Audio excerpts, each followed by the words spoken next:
toutes et à tous, c'est Hermès, j'espère que vous allez bien, j'espère que vous avez apprécié le live de vendredi, ça faisait longtemps qu'on n'avait pas fait, j'ai eu d'excellents commentaires, d'excellents retours de la communauté, puis je vous remercie pour votre bienveillance, j'essaie de vous en donner tout autant. Également, on avait fait une vidéo avec Liber, avec Jules de Liber, une application made in France pour les débutants et les futurs passionnés de ces univers de la crypto-monnaie et des actifs numériques. Si vous l'avez loupé, je vous la remets en haut à droite, toujours très intéressant d'échanger avec des francophones qui... entreprennent ici en France sur ces ruptures technologiques. Donc c'est un petit clin d'œil et honnêtement j'aime beaucoup en fait parler des projets européens. Vous en voyez énormément sur la chaîne pour pouvoir les mettre à notre niveau en lumière. J'espère que ça vous plaît. On va parler Bitcoin dans cette vidéo. On va également annoncer le gagnant. Arkham, tu as gagné par rapport à la vidéo de jeudi, donc félicitations à toi. Tu viens directement, soit par mail, soit directement dans le Discord pour recevoir tes 50$. On commence.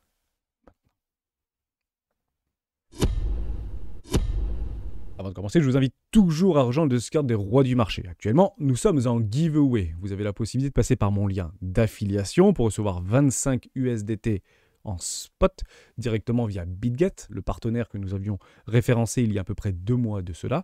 Donc j'espère que vous êtes pleinement satisfait de cette plateforme d'échange singapourienne.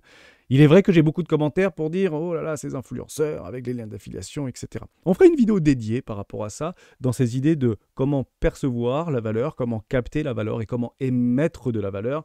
Et dans cette logique-là, comment redistribuer la valeur de façon juste et équitable. Et sachez que je redistribue une très grande partie des revenus d'affiliation à l'ensemble de la communauté, notamment via des giveaways, notamment via des petits bonus et notamment via des incitations d'inscription, tout simplement. Je vous le dis également, il est probable que par rapport aux mécanismes qui sont utilisés au sein de cette plateforme, comme Binance il y a quelques années en arrière, comme Bybit il y a encore quelques mois en arrière, BitGet ne pourra probablement pas continuer à exercer en France pour la simple raison qu'il propose des perpétuels futurs.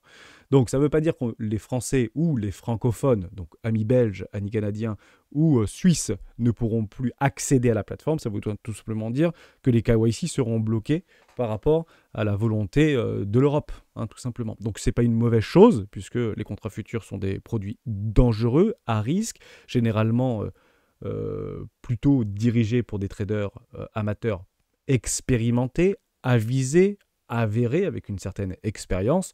Donc on l'apprend ici sur la chaîne des rois du Bitcoin, on essaye de surfer sur ce type de trading.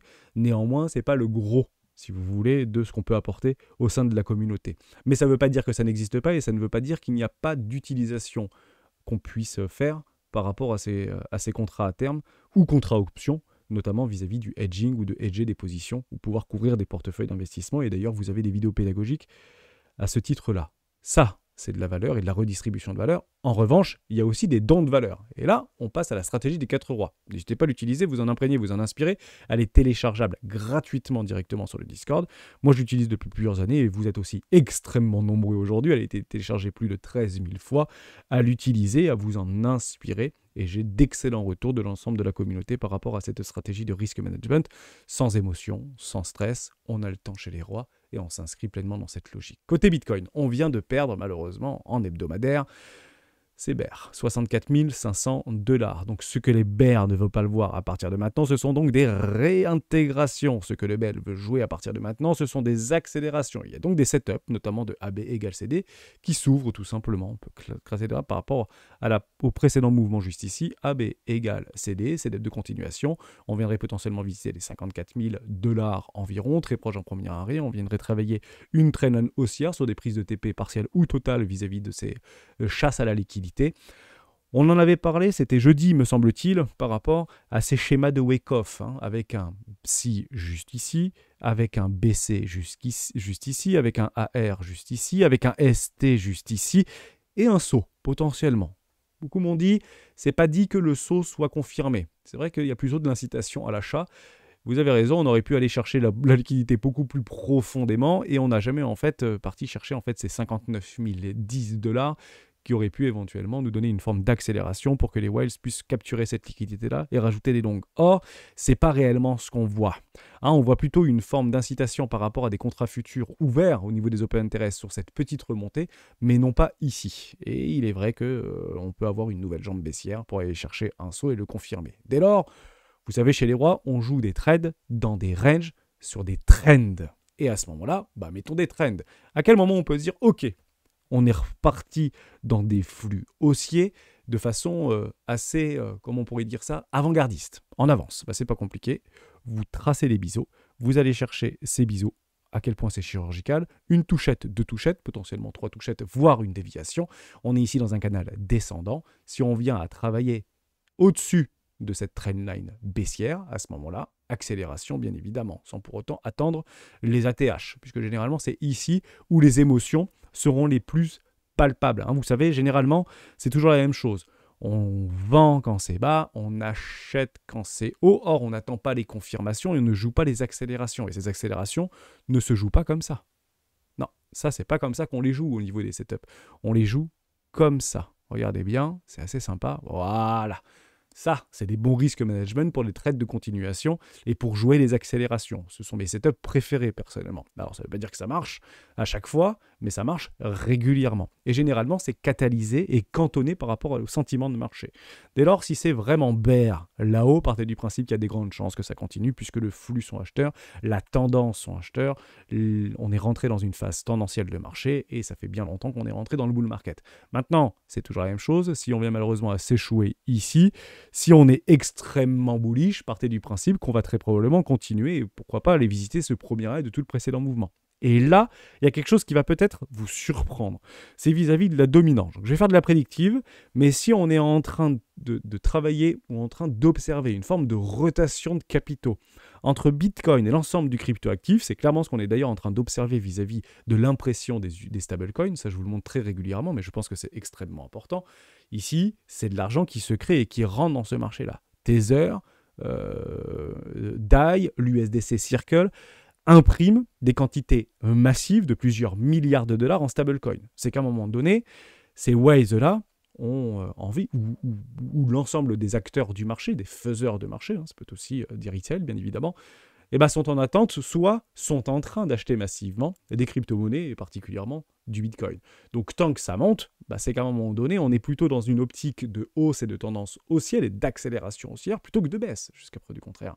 Dès lors, si on prend cette logique-là, une logique qui est évidente, vous allez probablement voir quelque chose d'assez intéressant sur nos altcoins préférés qui ont déjà fortement dégradé parce qu'on est déjà parti chercher toute la liquidité sur beaucoup de nos cryptoactifs préférés. On a d'ailleurs fait cet exercice sur TIA, Celestia, que beaucoup regardaient et on est reparti dans une zone de rechargement d'achat court terme.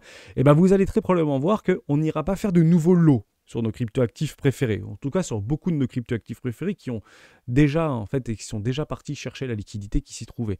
Mais Bitcoin, lui, peut faire de nouveaux lots. Et à ce moment-là, ça actionnera un billet supplémentaire pour dire « Ok, il y a la rotation qui est en train de s'enclencher et on est en train de préparer le alt season. » Actuellement, nous n'y sommes pas. On n'est clairement pas en alt season. Et d'ailleurs, on a le temps. Si vous reprenez la cyclicité de Bitcoin, on devrait en fait avoir des premiers breakouts haussiers, des premiers départs de tendance sur nos altcoins. On peut partir du Crypto Total 3 aux alentours de fin 2024. Vous voyez qu'on a encore un tout petit peu de temps avant de se positionner. Mais ces premiers effets de rotation de flux de capitaux se font directement liés par rapport à la dominance.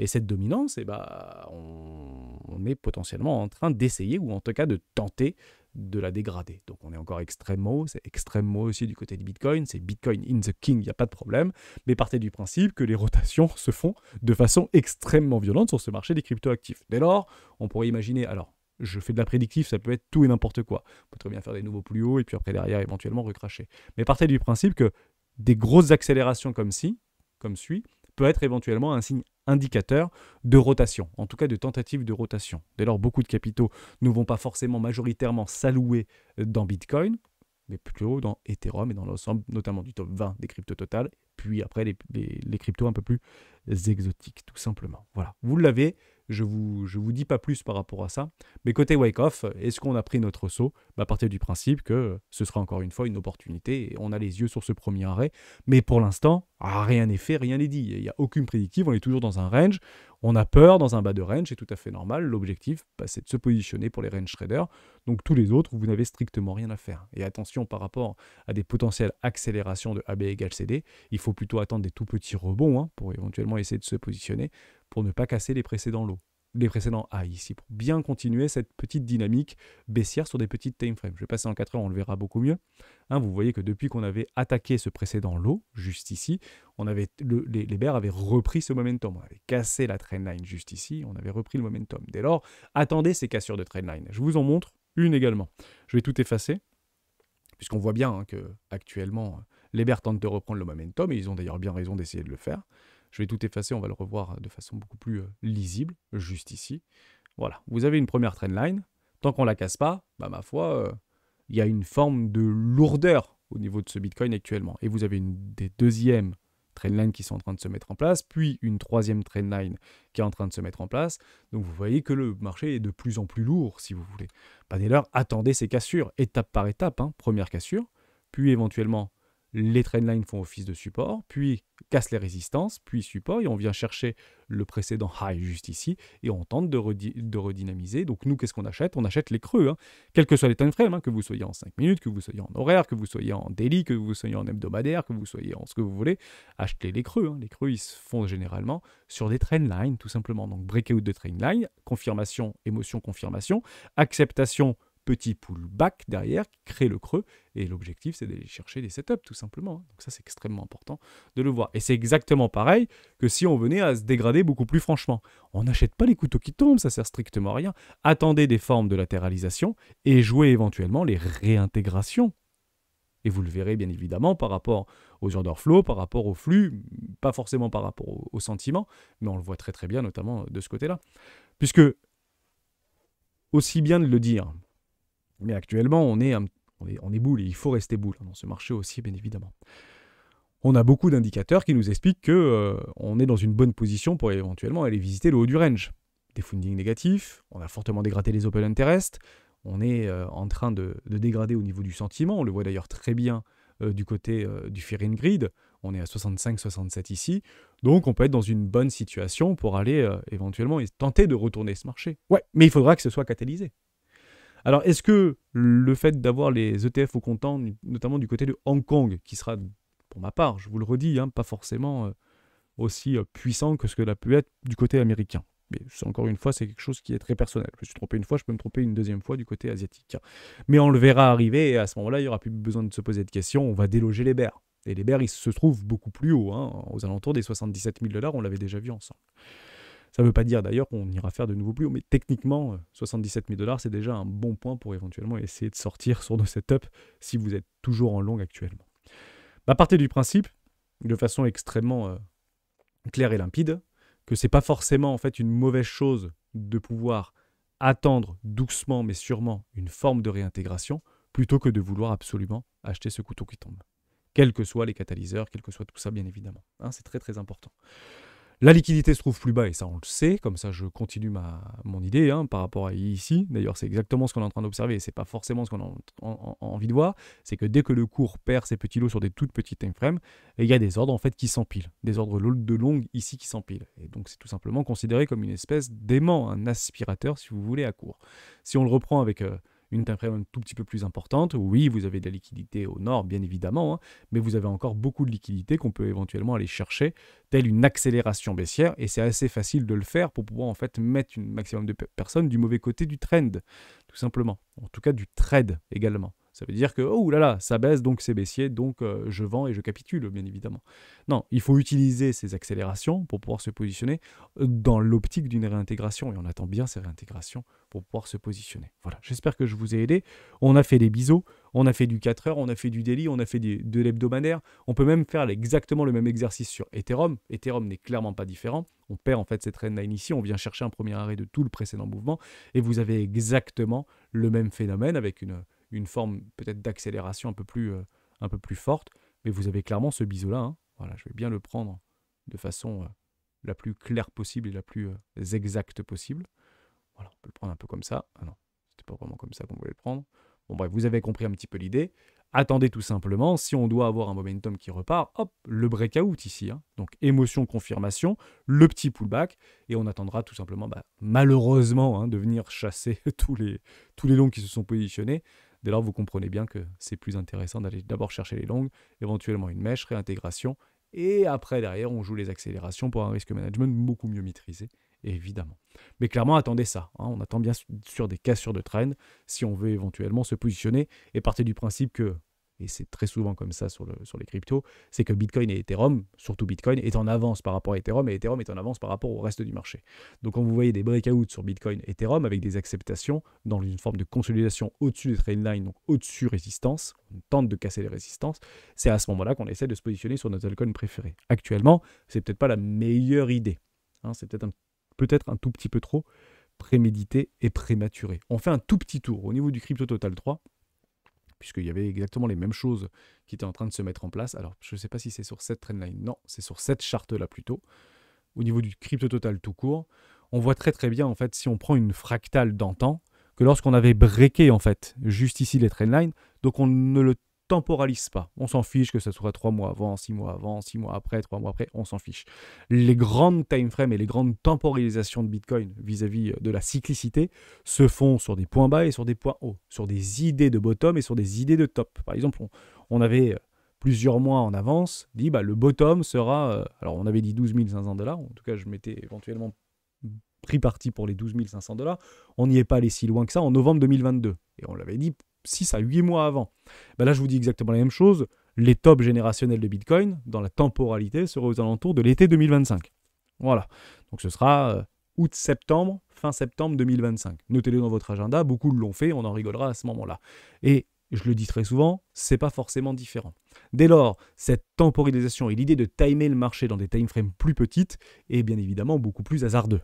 Mais dans des formes de fractales, puisqu'on joue ces cassures de trend dans des ranges pour lancer des tendances, partez du principe qu'on l'a fait ici. Donc le marché est parti. Le marché nous a donné le signal. Il n'y a plus aucun doute à avoir là-dessus. Le signal est donné. Bien évidemment, si on a des réintégrations, ce sera extrêmement baissier. Mais le signal est donné. Dès lors, on ne peut plus penser bear ici. Ce n'est pas possible. Mais on sait très bien qu'on aime bien aller grinder en réalité ces trendlines avant éventuellement de repartir de façon extrêmement violente. Exactement ce qui s'était passé juste ici. Dès lors, une confirmation dans la résolution en vue d'une expansion du range actuel serait tout simplement des acceptations des clôtures au-dessus des précédents highs, tout simplement. Et à ce moment-là, on ne dira pas « Ah, c'est bear !» Surtout si on est déjà parti chercher la liquidité avant. C'est clairement ce qu'on vise. Dès lors, la moralité de cette histoire, c'est qu'on veut que Bitcoin aille chercher les sauts, vraiment d'aller chercher la liquidité, à ranger dans cette liquidité, où beaucoup de vendeurs joueraient les accélérations pour aller chercher notamment les targets à 42 000 $ ou 46 000 $ par rapport aux clôtures annuelles des mouvements précédents ou des clôtures de baissières annuelles précédentes de 2022. Et ce qu'on voudra voir, nous, en tant que bull, ce sont des réintégrations. Et là, on les joue debout sur la table et on réalloue du capital sur nos actifs et nos cryptoactifs préférés. Pas plus de choses à dire. Hormis que, pour l'instant, c'est plutôt la dégradation qui est de mise. Pourquoi ? Parce qu'il n'y a plus personne qui achète ces BlackRock, visiblement. Zéro. Est-ce que le logiciel est en panne ? Je n'ai pas eu de news par rapport à ça. Et il y a une forte hémorragie toujours du côté de Grayscale, avec des gros outflows du côté des ETF, qui a de toute manière évidemment une pression vendeuse. Et on le voit passer sur Twitter, où Grayscale renvoie 100 millions de dollars sur Coinbase, ou Grayscale renvoie 56 millions de dollars sur Coinbase. C'est pas pour en faire des papiers cadeaux, c'est pour les vendre, hein, évidemment. Donc il y a cette pression vendeuse qui est actuellement absorbée par rapport à ce range-là. Pendant combien de temps ? La question reste ouverte. Et du côté des ETF au comptant Bitcoin, mais du côté asiatique, il ne faut pas les prendre pour des idiots, puisqu'en fait, les Asiatiques ont toujours les mêmes approches. Ils achètent les creux, et eux savent les acheter. Et à quel point ces gens-là sont patients. Et j'utilise d'ailleurs un indicateur assez sympa sur Trading Light du côté de OKEx. Pourquoi OKEx ? Parce que OKEx est un échangeur asiatique qui est très très utilisé par les Asiatiques. Et vous voyez en fait au niveau des ordres qui sont tout simplement positionnés en limite sell, tels des indices posés sur les carnets d'ordre, à peut-être d'autres wedges, ou à peut-être d'autres, je ne sais pas, c'est un petit peu l'idée qu'on s'en était faite à un moment donné. Et vous voyez qu'on vient de temps en temps les chercher, donc on va partir du principe que ça peut être un super play d'aller à minimum chercher les 57 000 $. Je sais que c'est des objectifs de target de beaucoup de personnes, et notamment des fameux setups de AB égale CD pour aller chercher éventuellement des déséquilibres du marché, là où il y a une forte accélération d'entre-deux vis-à-vis des ETF au comptant. Donc si les gens doivent défendre leur prix d'entrée, c'est aux alentours de ces prix-là qu'ils devraient le faire. Et si jamais ça cache, si jamais on a une panique, le fameux panic sell qui sera prémediatement catalysé, c'est retour à 40 000 $, 43 000 $ ou 44 000 $, mais Voilà, partez du principe que les Asiatiques, ils attendent d'acheter les creux et ils utilisent la liquidité pour pouvoir se positionner. Et on le voit très très bien du côté de OKEx. Voilà, c'est quelque chose qu'on voit de façon assez récurrente. Une toute petite chose à passer aux news, et j'arrêterai là-dessus, c'est du côté des options. On avait déjà travaillé sur les options du 26 avril dernier, me semble-t-il, avec un max paying price à 60 000 $. On a clôturé le vendredi au niveau des options sur les 63 000 et quelques dollars. Donc vous voyez, à plus ou moins 5% près. Il semblerait qu'on retente de reprendre dans des ranges une forme de max paying price. Donc ça va bien évidemment évoluer d'ici là du mois de juin, mais on va d'abord commencer par le mois mai, 65 000 $ avec un strike 80 000 et ici un strike à 50 000, 80 000, 50 000 qui va gagner, plutôt les bears, plutôt les bulls. On peut partir du principe qu'on sera très probablement revenu de ce saut si on doit aller chercher une forme de liquidité. Ça vous donne un billet supplémentaire pour dire que si on vient dégrader en ce début de mois de mai au niveau du marché, parce que non-acceptation au niveau des ETF qui sont très probablement déjà pricés par le marché. En tout cas, une grande partie ont pricé déjà l'idée de refus des ETF au comptant Ethereum. Donc ça peut avoir un impact sur l'ensemble du marché, notamment des cryptoactifs, qui, pour nous, pourraient penser que ce soit beaucoup plus dramatique pour les altcoins que pour Bitcoin, mais l'objectif, c'est bien évidemment de faire le contraire de ce que la majorité pense. C'est pour ça que j'essaie d'insister dans ces biais psychologiques-là, qu'il faut toujours essayer de voir et de décortiquer ce qu'on voit et donc clairement pas ce qu'on croit. Donc on attend de voir avant d'agir. Ici, max paying price 65 000 $. Donc on reviendrait au milieu du range si vous voulez. Mais si on part du côté du mois de juin, donc sell, in, go away, on se barre tout simplement famé. On ira passer l'été sur les yachts au soleil. Et là, max paying price 47 000 $ avec un énorme strike aux 75 000 et un énorme strike sur les 30 000 $, encore une fois. Est-ce qu'on sera là-dedans dans une forme de forte consolidation, très dégradée tout au long de l'été pour repartir tranquillement en septembre? Je vous le dis en toute franchise, ce serait une formidable aubaine pour le Bitcoin. Ça nous laissera tout simplement le temps, nous, de pouvoir renforcer des positions en vue de choper des accélérations sans précédent à partir du 3e quarter et 4e quarter de 2024 et de lancer le alt season pour fin 2024. C'est clairement la temporalisation qu'on s'est donnée depuis maintenant plusieurs mois et on peut presque maintenant dire années où cet objectif qu'il faut être absolument prêt, quel que soit ce qui s'y passe au niveau de ce marché à fin 2024, il faut être prêt, il faut être là et à ce moment-là, on agira si jamais ça ne se passe pas comme prévu. Mais encore une fois, je doute que ce soit différent. J'espère que je vous aide en vous partageant ça et on fait 3 petites news. La première news, c'est ça. Franklin Templeton utilise Polygon Matic et Stellar, donc XML, pour son fonds de bons étrangers US. C'est juste formidable de l'observer. Est-ce que ça veut dire que c'est bullish maintenant tout de suite sur Polygon? Non, puisque s'ils l'annoncent, c'est qu'ils ont déjà bossé dessus, sauf qu'ils l'ont déjà accumulé. Maintenant, on attendra tout simplement l'appréciation. Mais c'est encore une fois des très bons cas d'application par rapport à des usages qui seront très bons en contrepartie de la DeFi, notamment du côté de Franklin, et c'est très intéressant de l'observer. La deuxième chose, c'est ça. Le fonds de ARK de Cathie Wood prenne l'eau. Encore une fois, Cathie Wood a été plébiscitée tout au long de l'année 2020-2021 par rapport à son coup d'éclat sur Tesla où elle avait fortement abondé son portefeuille alors qu'à ce moment-là, tout le monde disait que Tesla était survalorisé, qu'il valait déjà beaucoup plus que l'ensemble de l'ensemble des constructeurs sur la planète, etc. Donc de Volkswagen, que Toyota, etc. Et le machin a fait x5, x6 derrière. Donc coup de génie, on l'a mis en lumière. Et aujourd'hui, c'est le retour de médaille. Pour la simple raison qu'on peut avoir une bonne intuition, on peut être parfaite dans le timing et finalement gagner une fois et perdre 5 fois. Ça ne veut pas dire que ça décrédibilise ce fonds ARK qui continue à avoir en fait beaucoup d'argent qui sort de ce fonds-là. Donc s'il y a de l'argent qui sort du fonds, c'est moins de frais entre guillemets, moins de fees pour Cathie Wood, en tout cas pour son entreprise, dès lors, c'est toujours un petit peu plus compliqué de pouvoir continuer à prospérer. Là où elle a fait une erreur, c'est tout simplement sur son timing vis-à-vis de Nvidia. Ça faisait 10 ans qu'elle était en position sur Nvidia, et au moment où, alors qu'elle connaissait bien le sujet, c'est ce qui explique l'article vis-à-vis de l'intelligence artificielle conversationnelle, elle a tout simplement sold out sa position sur Nvidia avant que le machin parte dans la stratosphère. En gros, elle a quasiment vendu le bottom au niveau d'Nvidia et elle a éclaté. Et malheureusement, elle n'a pas du tout profité en fait de la hausse vis-à-vis de Nvidia. Et c'est bien dommage. Maintenant, est-ce qu'on peut faire une forme de corrélation entre ce qui est en train de se passer sur l'ensemble de nos cryptoactifs préférés? Donc je parle du global market ici, à l'image des GAFAM qu'on pourrait éventuellement reparler, mais on n'en fera pas aujourd'hui, vis-à-vis de la tendance et vis-à-vis de la notoriété ou en tout cas de l'attractivité autour de Bitcoin. Moi, je vous montre très souvent ça, Buy Bitcoin sur Google Trends pour voir les tendances, et on voit qu'il y a encore juste une une forme de dégradation, donc complètement logique par rapport, à l'halving et 2, par rapport à BlackRock, puisqu'on n'a plus rien à dire vis-à-vis des échéances. Il n'y a plus d'échéance, en fait, à attendre maintenant. La seule échéance qu'on pourrait avoir, c'est peut-être des fonds souverains orientaux ou saoudiens qui investissent 300 milliards de dollars dans Bitcoin. J'en ai pas la moindre idée, mais dans l'idée, il n'y a plus d'intérêt. Et en réalité, c'est une très bonne chose pour pouvoir en fait travailler sur ces phases de respiration de marché, de réaccumulation, quelle que soit la volatilité implicite de ce marché.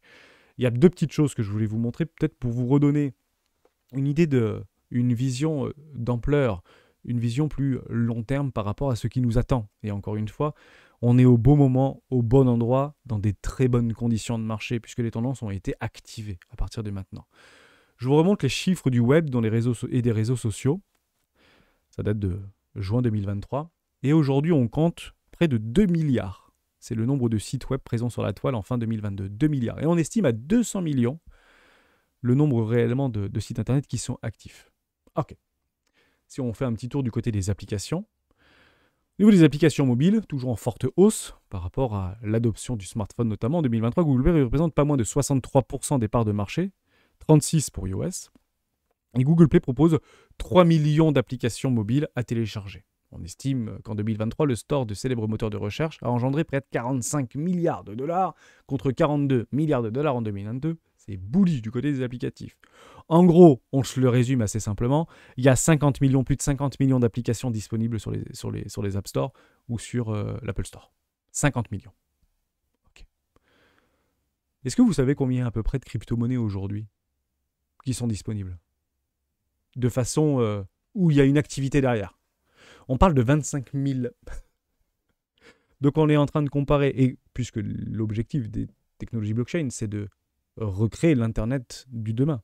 D'ailleurs, le Web.3 est peut-être mal choisi, mais c'est plutôt le nouveau Web, on pourrait presque l'appeler comme ça, sur une nouvelle dynamique. Où autant de blockchain, ou autant d'applicatifs au sein de ces technologies blockchain seront créés demain. On parle ici de 25 000 projets.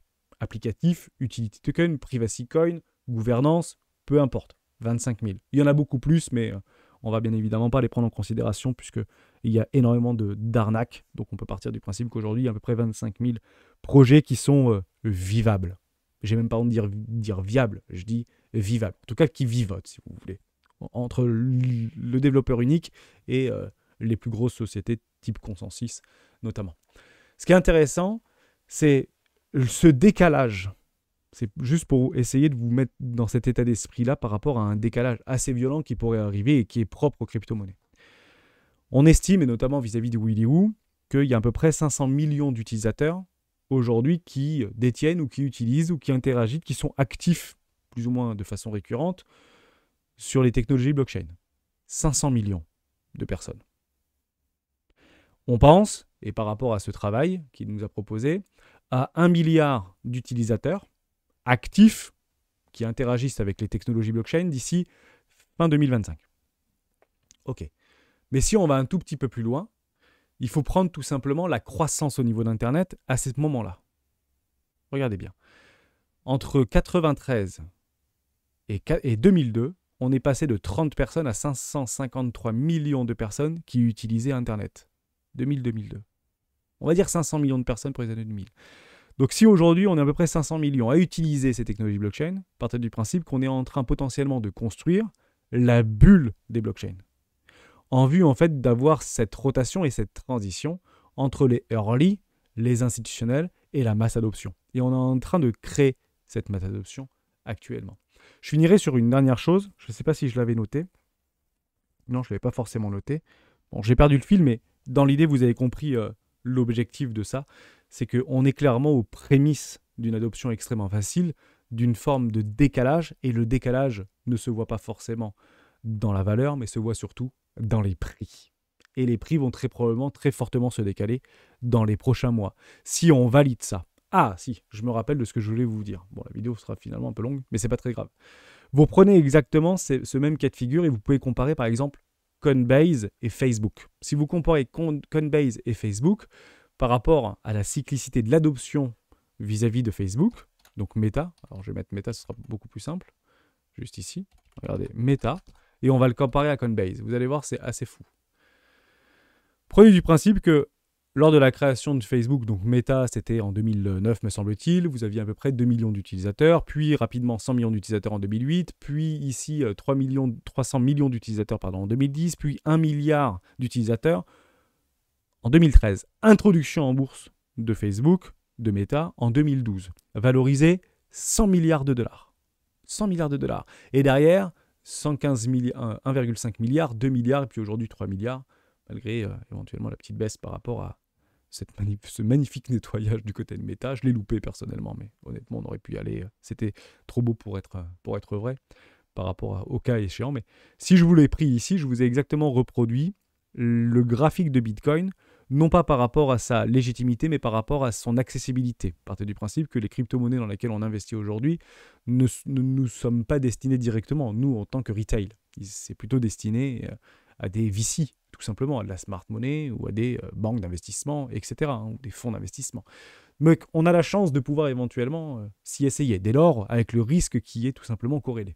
Mais si vous reprenez exactement la même fractale, regardez bien ça, par rapport au cycle d'adoption. On parle de 300 millions, donc on l'a déjà vécu, il y a à peu près 2 ans avec l'introduction en bourse de Coinbase. Le timing est juste parfait pour aller chercher le 1 milliard à peu près d'utilisateurs. En termes, alors je parle de l'application Facebook, je ne parle même pas de l'application à ce moment-là. Mais si vous faites ce relais par rapport à une adoption de masse, partez du principe qu'on va probablement vivre un trend haussier quasi infini, même si on peut reproduire une forme de volatilité par rapport à des excès sur Bitcoin ou sur l'ensemble du cryptoactif. Si vous le comparez directement à Coinbase, on est en train de faire exactement les mêmes fractales. Et Coinbase, c'est pas 300 millions d'utilisateurs. Évidemment, le revenu induit directement à un utilisateur de Facebook par rapport à un utilisateur de Coinbase n'est quasiment pas le même. Si un utilisateur de Facebook rapporte, je vais peut-être dire une bêtise, 5 $ par an ou 10 $ par an, partez du principe qu'un utilisateur de Coinbase en rapporte peut-être 50 ou 100 par an en termes de fees, bien évidemment. Et vous avez exactement la même fractale, juste ici.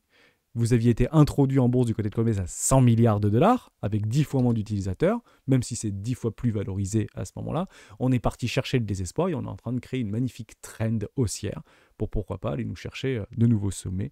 Et peut-être que Coinbase sera le grand gagnant. Et de toute manière, il est très probable que si le système américain continue de fonctionner dans les 10, 20 ou 30 prochaines années, c'est très probablement Coinbase qui sera choisi pour être le grand gagnant de l'ensemble.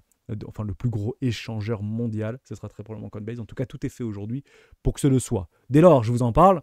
Si vous voulez éventuellement vous y essayer et vous y positionner, ça peut être éventuellement intéressant, même si c'est peut-être un tout petit peu tard, mais on s'en fiche en fait, puisque là, on est plutôt sur du très long terme par rapport à Coinbase. Partez du principe qu'on pourrait observer ce qu'a fait Meta comme Coinbase, à peu près de la même façon, puisque c'est exactement les mêmes gens qu'il y a derrière. C'est exactement la même cyclicité. C'est exactement le même timing en termes de l'adoption. C'est exactement la même. Il y a trop de similitudes pour que ce soit différent. Voilà. Et on pourrait en parler pendant des heures, mais je suis extrêmement haussier sur Coinbase, non pas parce que je plébiscite l'exchange, parce que toutes les forces politiques, institutionnelles et tout le poids de l'hégémonie américaine sont sur ces ruptures technologiques derrière cette société-là, qu'on le veuille ou non. Donc, ma foi, pourquoi pas se mettre avec. Sur ce, je vous souhaite une excellente journée. On se retrouve demain pour une prochaine vidéo de Bitcoin.